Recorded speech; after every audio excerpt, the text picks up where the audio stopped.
Hello everyone and welcome back to Deathly Curious Australia.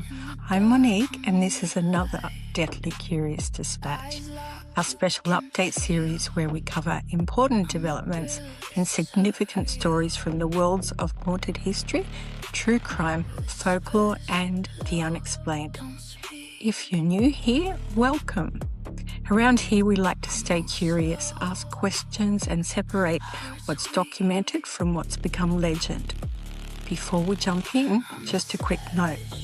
Everything I'm talking about today is based on publicly available property records, official statements and public reporting available at the time of recording.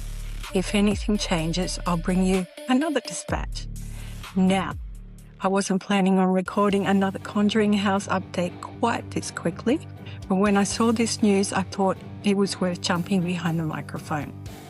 If you've listened to my last dispatch, you'll remember just how complicated this story became. What started as a property sale quickly turned into a legal battle involving a disputed mortgage, court proceedings, and a lot of uncertainty about who would ultimately take ownership. Well, it finally looks like we have that answer. According to recently recorded property records, paranormal investigator and ghost hunters co-creator Jason Hawes is now the recorded owner of the Conjuring House in Burrillville, Rhode Island. For me, that's the biggest takeaway. After months of speculation, the ownership question finally appears to have been resolved. That doesn't necessarily mean every legal issue connected to the property's recent history has been wrapped up, but it does mean the future of the house now has a clear direction. And that's the part I'm really interested in. Jason Hawes has spoken previously about preserving the property's history and respecting its place within the paranormal community. So it'll be fascinating to see what that actually looks like over the coming months. One question I've also been seeing a lot is, what happens to Summit and Stone?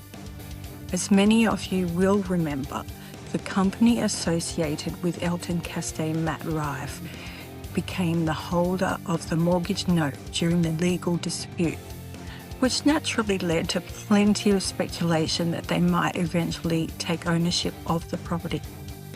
Based on the recorded deed, that hasn't happened. Jason Hawes is now the recorded owner. The financial details behind how the outcome was reached haven't been publicly explained, but for now, the ownership uncertainty appears to have come to an end. That also brings me to another update many of you have been asking about, the Warren collection. In my previous dispatch, we talked about Annabelle and a number of the Warren artifacts making their way to Salem, Massachusetts. Since then, we've learnt a lot more about what Elton Castee and Matt Rife are working on.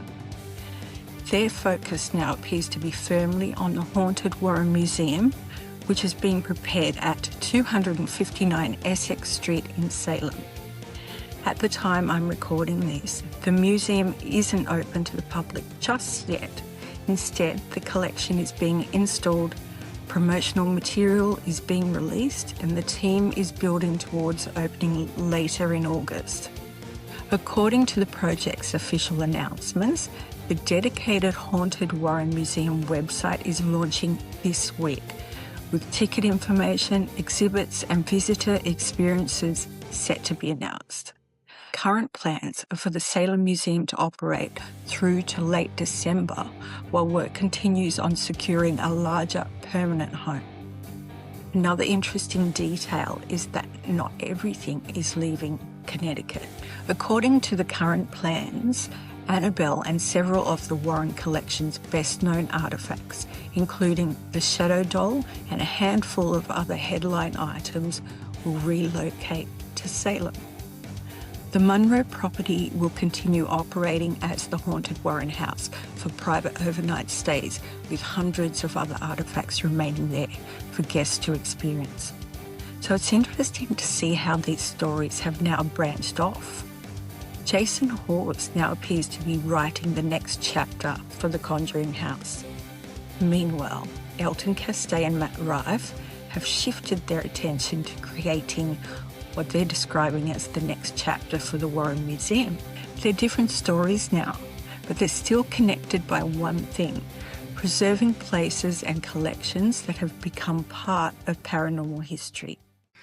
Whether you're a believer, a skeptic, or simply fascinated by the history behind these places, the next few months are going to be interesting to watch.